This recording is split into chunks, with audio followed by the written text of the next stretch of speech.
2-3 দিন পর বিকেলে আবির তানবীর কেউ বাসায় নেই। মেঘ আর মিম টিভি দেখতেছিল। মালিহা খান আর আকলিমা খান রান্নাঘর নাস্তা বানাচ্ছিলেন। তখনই জান্নাত বাসায় আসে। গেট থেকে বলে, ভিতরে আসতে পারি? মেঘ মিম সহ রান্নাঘরে থাকা 2 কর্তি নজর পড়ে মেন গেটের দিকে।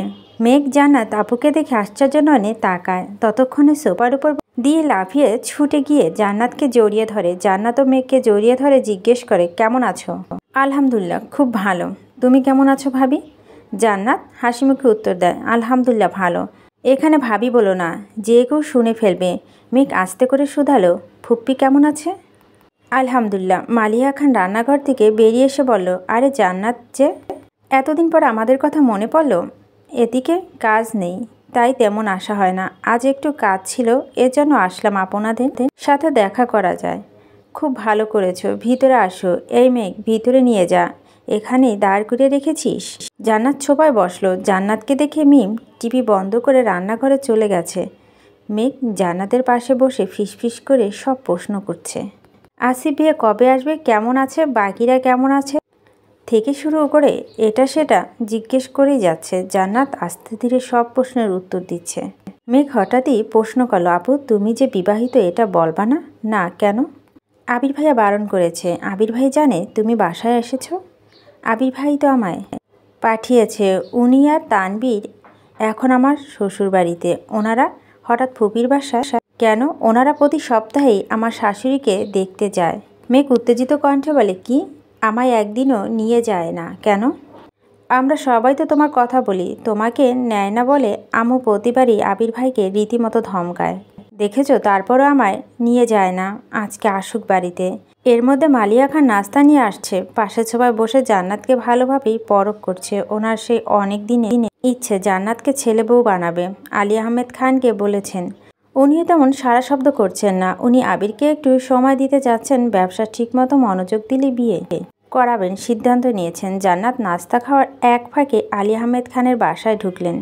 জান্নাতের সাথে টুকিটাকি কথা বলে নিজের রুমে চলে গেছেন।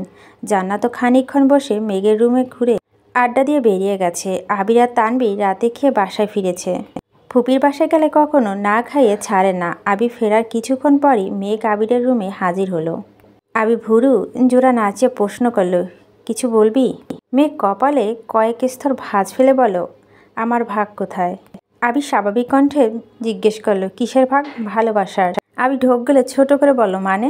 ফুপির ভালোবাসার ভাগ দেন, কাছে আর দিচ্ছি। মেঘ 2 কদম এগিয়ে গেল। আবিরের হাত বাড়াতে মাথায় গাঁটটা মেরে বলল, ফুপির হাতে আমি শুধু গাঁটটা খাই, তাই ভাগ দিলাম। আর খাবার ভাগ চাইলে এরপর থেকে নিয়ে আসবো। মেঘ ঠোঁট উল্টো করে বলল, ইস, এত জোরে কেউ গাঁটটা দেয়? মাথাটা ব্যথা হয়ে গেছে। আবির কোমল কণ্ঠে বলল, তুই ভালোবাসা ভাগ চাইছিস, কম করে কিভাবে দিই বল? গাঁটটা মারা ভালোবাসা আমি চাইনি। আবির হঠাৎই মেঘের দিকে কেমন করে চাইল। উদ্বিগ্ন কণ্ঠে শুধালো, তোর কেমন ভালোবাসা চাইছিস? মেঘ দরদ মাখা কণ্ঠে বলো, আপনাদের মতো আমিও ফুপির সাথে দেখা করতে চাই, গল্প করতে চাই, ফুপির যত্ন পেতে চাই। ও আচ্ছা, আমি ভাবলাম অন্য কিছু। মেঘ ভুরু কুঁচকে প্রশ্ন করল, অন্য কিছু মানে? কিছু না, এখন ফুপির বাসায় তোকে নিয়ে যাওয়া যাবে না। তোকে নিয়ে আমি বা তানবীর যে কেউ বের হলেই 1000টা প্রশ্নের উত্তর দিতে হবে। তার থেকে কিছুদিন শান্ত থাক, আমি দেখছি কি করা যায়। মেঘ আস্তে করে শুধালো, জান্নাত আপুকে আসতে বলেছেন কেন? দরকার আছে। আচ্ছা বল তো। জান্নাতের সঙ্গে আম্মুর কথা হয়েছিল? আম্মুর রিয়াকশন কি? কথা হয়নি আবার? বড় আম্মু পাশের সবাই বসে খুব সুন্দর মতোই আপুর সঙ্গে কথা বলেছে। বড় আম্মু তো অনেক দিন যাবৎ জান্নাত আপুকে আপনার বউ বানাতে চাচ্ছেন। আপনারা কেন বলছেন না যে আপুর বিয়ে হয়ে গেছে? এটা বলে দিলে তো মজাটা শেষ। মানে? জানতে পারবি খুব শীঘ্রই। আর হ্যাঁ, মুখ ফসকে জান্নাতের বিয়ের কথা বলে দিস না যেন। আমি এত ব্যাকুল না। আবির হেসে বলে, I know that you are the smartest girl in the world. Megh ফিক করে হেসে ফেলে। আবির ভাইয়ের মুখে নিজের প্রশংসা শুনে ভীষণ লজ্জা পেয়েছে। লজ্জা মাথা নিচু করে নিজের রুমে চলে গেছে। সময় বাদমান। জানুয়ারি পেরিয়ে ফেব্রুয়ারিতে পা দিয়েছে। তীব্র ঠান্ডা অনেকটা কমে এসেছে। মেঘেদের ক্লাস শেষ হয়েছে, সবেমাত্র 5 মিনিট হলো। বন্যা আর মেঘ গল্প করতে করতে দুজনে হাত ধরে হাঁটছে। তামিন দৌড়ে এসে বন্যার পিছনে দাঁড়িয়ে বন্যাকে ডাকলো, এই বন্যা। বন্যা শুনেও না শোনার মতো হাঁটতে থাকে। তামিন এবার বন্যা আর মেঘের সামনে এসে দাঁড়ায়। বন্যা মেঘ দুজনই থমকে দাঁড়ালো। মেঘ তামিমের মুখে পানে তাকালেও বন্যা তাকায়নি, মাথা নিচু করে দাঁড়িয়ে আছে। তামিন অভিযোগের সাথে বলল, বন্যা তুই আমার সাথে ঠিকমতো কথা বলিস না কেন? কারণটা কি তোর অজানা? এতদিন হয়ে গেছে এখন ওই বিষয় নিয়ে পড়ে আছিস। চলতে চলতে কারো প্রতি ইমোশন আসতেই পারে, তো প্রতিও আসছিল, তাই আমি তোকে আমার মনের কথা বলছিলাম। তুইও তোর মতামত জানিয়েছিস, কিন্তু আমি তো মেনে নিয়েছি। তুই না করছিস, এরপর কি আমি তোকে কোনো প্রশ্ন করেছি বা জোরাজোরি করছি? তুই রিজেক্ট করেছিলি বলে এই না যে আমি মরে যাব, কিন্তু তার প্রভাব বন্ধুত্বের উপর কেন পড়বে বলতো? তারপর আমি আন্তরিকভাবে দুঃখিত। প্লিজ বন্ধুত্ব সম্পর্কের সুবাদে হলেও আমায় ক্ষমা করে দে। বন্যা কিছুটা ভারী কণ্ঠে বলল, আচ্ছা। এর মধ্যে মিনহাজ ও এগিয়ে আসলো। তিনজনকে উদ্দেশ্য করে বলল, কিরে তোরা এখনও এখানে? তামিম প্রশ্ন করে, তুই কোথায় গেছিলি? নেতারা আসছে, ওনাদের সামনে মাস্টার্স পরীক্ষা। ভার্সিটিতে থেকে বেরিয়ে যাওয়ার সুবাদে ওনারা একটা প্রোগ্রাম করবে শুনলাম। ভার্সিটির পাশাপাশি ঢাকার সুনামধন্য কলেজ স্যারেরা বড় বড় অবস্থানে থাকা ব্যক্তিবর্গরাও সে প্রোগ্রামে আমন্ত্রিত থাকবে। বন্যা বলল, ভালো, কিন্তু তুই ওইখানে কি করতে গেছিলি? এমনিতে নেতাদের সাথে দেখা করতে গিয়েছিলাম। ওনাদের সাথে পরিচয় থাকা ভালো, রাজনীতি পাওয়ার থাকবে, যে কোনো সমস্যায় সাহায্য পাওয়া যাবে। তাছাড়াও সাধারণ সম্পাদক আমার রুমমেট। মেঘ বলছিল না ওর আবির ভাই নাকি আমাদের আত্মারা করে বাড়িতে পাঠাবে? আর কিছুদিন ওয়েট কর, দেখবি আমারও কত পাওয়ার হয়। বন্যা মেঘের দিকে চেয়ে হাসতে হাসতে বলো, দেখছিস মেঘ, তোর আবির ভাইয়ের ভয় নেতাদের পিছু নিচ্ছে। পুনরায় মিনহাজকে উদ্দেশ্য করে বলল, নিজের নাই 2 আনার ক্ষমতা, আবার ভাব নেয় 16 আনা। সেই দিন যেভাবে বলছিলি ভাই ব্রাদার্স পাওয়ার দেখাবি, তখন তো ভেবেছিলাম তোদের এলাকার ভাইদের কথা বলছিস। মেঘ মৃদু হেসে বলে, এজন্যে বলি আমার আবির ভাই সবার সেরা। তোদের মতো 8-10 জনকে পেটানো আমার আবির ভাইয়ের কাছে জাস্ট 5 মিনিটের ব্যাপার। ওনার কাউকেই প্রয়োজন নেই, একাই 199 জনের সমান। তামিল উদ্বিগ্ন কণ্ঠে বলো, 199 জনের সমান কিভাবে হয়? হলে 100 জনের সমান হবে। আমার আবির ভাই একটু ব্যতিক্রম, তাই 199 জনের সমান। এটা কেমন লজিক? এটা আমার লজিক, তোরা বুঝবি না। মিনহাজ তপ্তস্বরে বলো, শোন, কথায় কথায় আমার আবির ভাই করিস না, কানে খুব লাগে। তোর কানে লাগে, এটা তোর কানের সমস্যা। তাড়াতাড়ি ডাক্তার দেখা গিয়ে। আমি আমার আবির ভাই কি বলবো? আমার আবির ভাই, আমার আবির ভাই, আমার আবির ভাই। মিনহাজ মেজাজ খারাপ হচ্ছে, তবুও শান্ত থাকার চেষ্টা করছে। মিনহাজ রাগে অন্যদিকে তাকিয়ে আছে। আকস্মাৎ মেঘদের দিকে চেয়ে বলল, এই সাইড দে, ভাইরা আসতেছে। বন্যা মেঘ তামিন সাইড হয়ে দাঁড়িয়েছে। প্রায় 15-20 জন ছেলে হেঁটে আসছে। রাস্তার পাশে দাঁড়িয়ে থাকা জুনিয়রদের সালাম দিয়ে তাদের অবস্থা বোঝা যাচ্ছে। মেঘেদের কাছে আসতেই মিনহাজ সুন্দর করে সালাম দিল। সামনের দিকে গম্ভীর চেহারা একজন চোখ দিয়ে একটু ইশারা করলো, সালাম গ্রহণ করেছে এটা বুঝলো। ওনারা পাশ কেটে যেতে মেঘ বলল, কিরে তোর ভাই তো সালামের উত্তরটাও দিল না। মিনহাজ বিরক্ত ভরা কণ্ঠে বলল, ওনার কি এত মানুষের সালাম দেওয়ার সময় আছে নাকি? 2 মিনিট পরেই কিছুটা দূর থেকে হই হুল্লার শব্দ ভেসে আসছে। মেঘরা পিছনে ফিরে তাকাতে দেখে ছেলেগুলো কাকে ঘিরে কথাবার্তা বলতেছে। কাকে ঘিরে আছে তা দেখা যাচ্ছে না। কৌতূহলবশত মেঘ, বনা, মিনহাজ, তামিম সবাই সেদিকে তাকিয়ে আছে। কয়েকজন একটু শর্তেই বাইকটা সাইড করে হেলমেট খুলল। মেঘ উত্তেজিত কণ্ঠে চেঁচিয়ে উঠল, আবির ভাই! বাইকটা দেখেই পরিচিত লাগছিল, কিন্তু শিওর ছিল না। হেলমেট খুলতেই মেঘের চোখ কপালে উঠে গেছে। বিস্ময় চোখে তাকিয়ে আছে। বুকের ভিতর হৃৎপিণ্ডটা পিটপিট করছে। মেঘ ভার্সিটিতে ভর্তি হওয়ার পর থেকে আবির মেঘকে নিতে বা দিতে আসলো মেন গেটের কাছে নামিয়ে দেয়, কখনো ভিতরে আসে না। আজই প্রথম আবির ভিতরে আসছে। মেঘের সাথে সাথে মিনহাজ, তামিন, বন্যা বেশ অবাক হয়েছে। আবির বাইক থেকে নামতেই সভাপতি, সহসভাপতি, যুগ্ম সম্পাদক, আহ্বায়ক, সাধারণ সম্পাদক একে একে সবাই আবিরকে জড়িয়ে ধরছেন। আবির ও সেনের সহিত সবাইকে জড়িয়ে ধরছে। মেঘ, বন্যাসহ বাকিরা কিছু এগিয়ে গেল। কি হচ্ছে কিছুই বুঝতে পারছে না। মেঘ বারবার চোখ কসলে তাকাচ্ছে।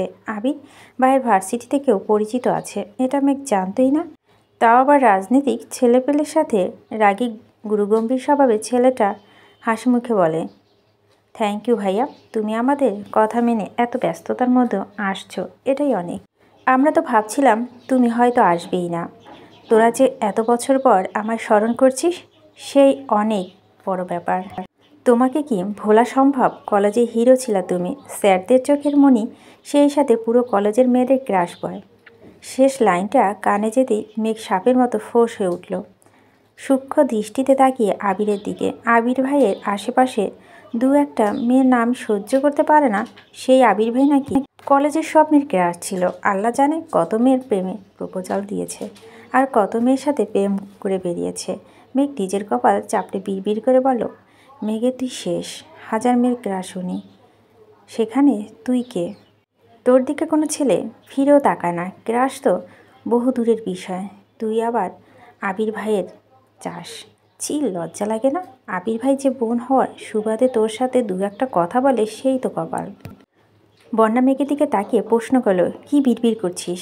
মেঘের জল আকস্মাৎ ঝুলে গেল মনে ঘরে। মেঘাচ্ছন্ন হয়ে গেছে। শক্ত কণ্ঠে বলো, কিছু না। আবি ছেলেটার হাতে চাপড় মেরে বলো, বাজে কথা বাদ দে। হঠাৎ আমায় স্মরণ করার কারণ কি? আরেকজন বলে উঠল, তুমি আমাদের স্পেশাল গেস্ট, তাই স্মরণ করছি। অথচ তোমার মালা দিয়ে বরণ করা উচিত ছিল। আচ্ছা, সমস্যা নেই, প্রোগ্রামের দিন অবশ্যই মালা দিব। আবির উদ্বিগ্ন কণ্ঠে বলল, এই থাম থাম, আমায় বরণ করবি মানে? আমি কে? তুমি আমাদের শ্রদ্ধেয় বড় ভাই, যার জন্য আমরা আজ এই অবস্থানে। আমার জন্য না, বরং তোরা নিজের অবস্থা নিজেরাই তৈরি করেছিস। যখন পথভ্রষ্ট হয়ে গেছিলাম, তখন রাস্তা তো তুমি দেখিয়ে দিয়েছিলে। আচ্ছা বুঝলাম, কিন্তু প্রোগ্রামটা কিসের? ভার্সিটির লাস্ট একটা প্রোগ্রাম করতে যাচ্ছি। প্রোগ্রাম করবি কর, আমার কি কাজ? আমি তো ভার্সিটির কেউ না, পড়িও নি এখানে। পড়নি তাতে কি?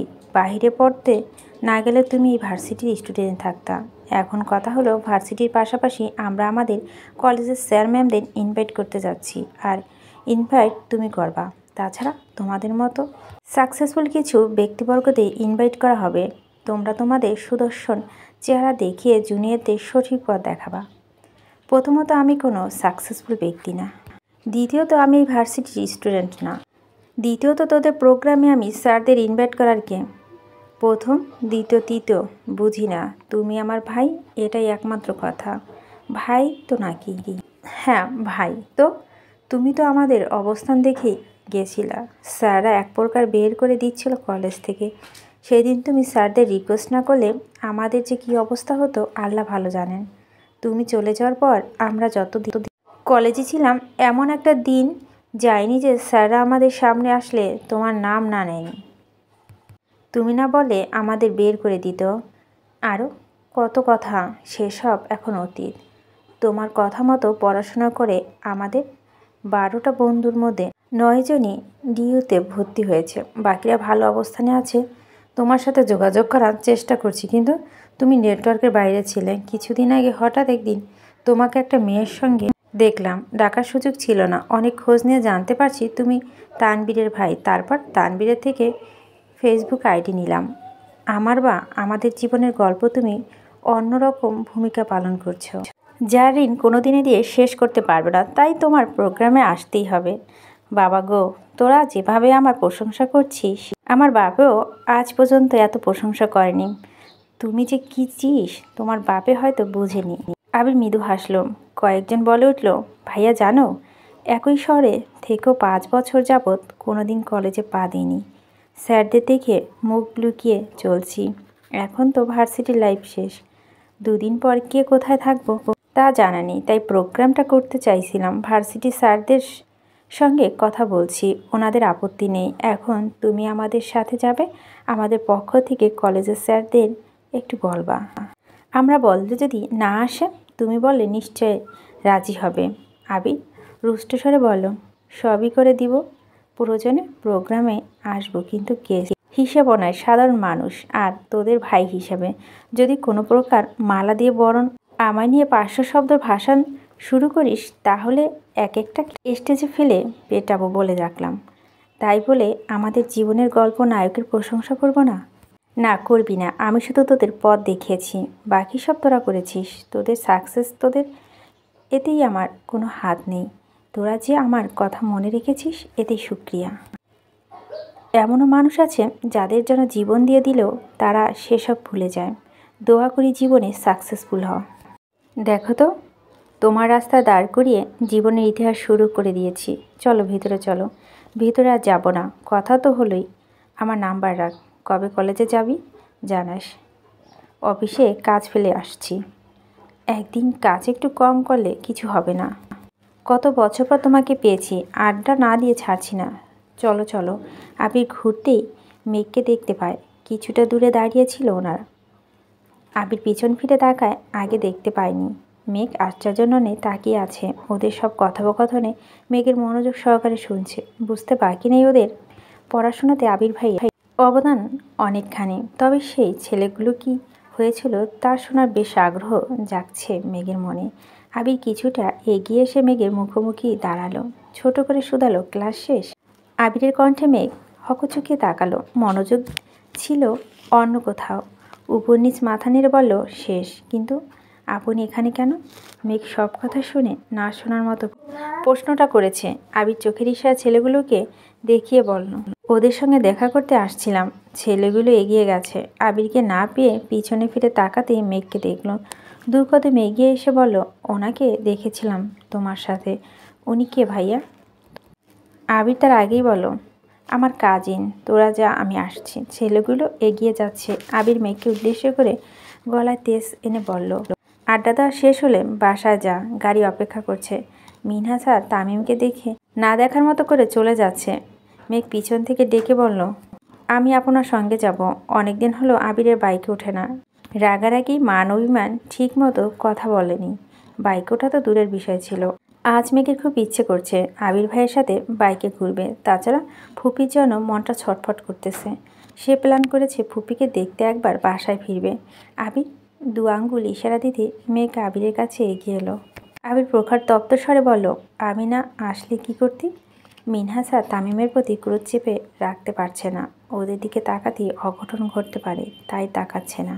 মেঘ স্বাভাবিক কণ্ঠে উত্তর দিল, আপনি না আসলেও গাড়িতে যেতাম। আপনি এসেছেন তাই বাইকে যাব। আমি তোকে নিতে আসিনি, অন্য কাজে আসছি। মেঘ জেদ দেখিয়ে বলল, আমি এত কিছু জানি না।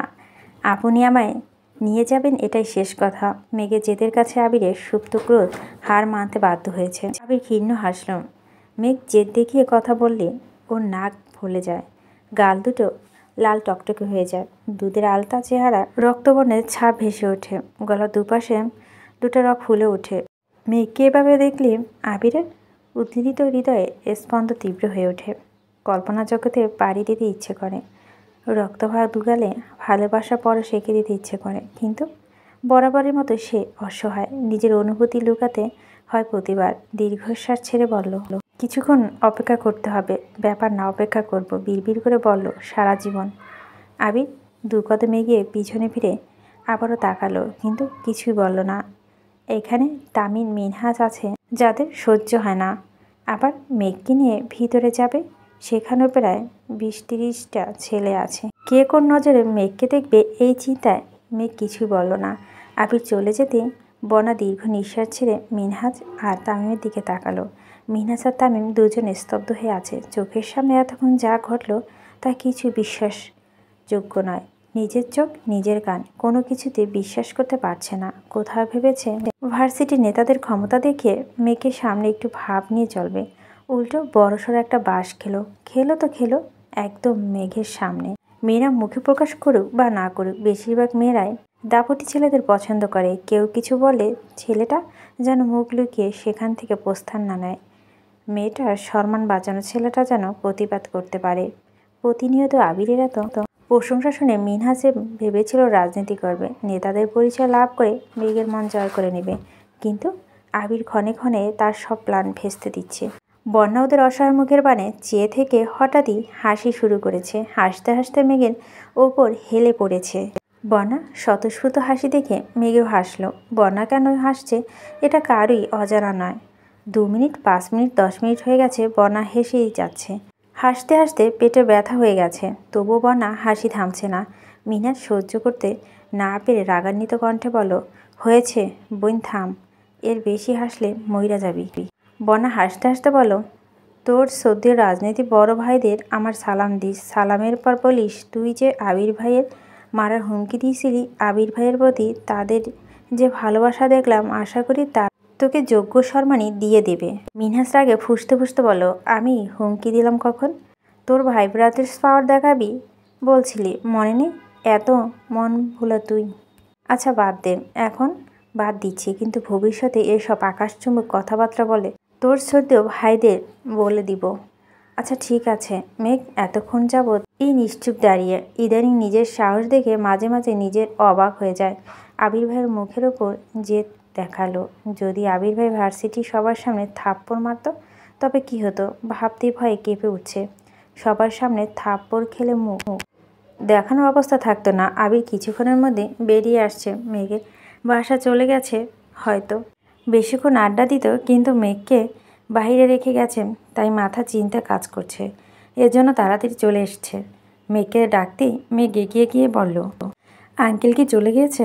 হ্যাঁ, তুই না বললি বাইকে যাবি? তাই তো আঙ্কেলকে চলে যেতে বলছি। কেন? আপনার তো অফিস আছে, আমায় নিয়ে গেলে সময় নষ্ট হবে, তাই বলেছিলাম আমি গাড়িতে চলে যেতাম। এটা আগে মনে হয়নি? তোর ভাইয়ের মতো রাগে উঠলে তোর মাথা ঠিক থাকে না, তখন কিছু বোঝার অবস্থায় থাকিস না। ব্যাপার না, চল, আমি রিক্সা দিয়ে বাসায় চলে যাব। মেজাজ খারাপ করিস না, চল বলছি। মেঘ ভয় ভয় এগিয়ে যাচ্ছে।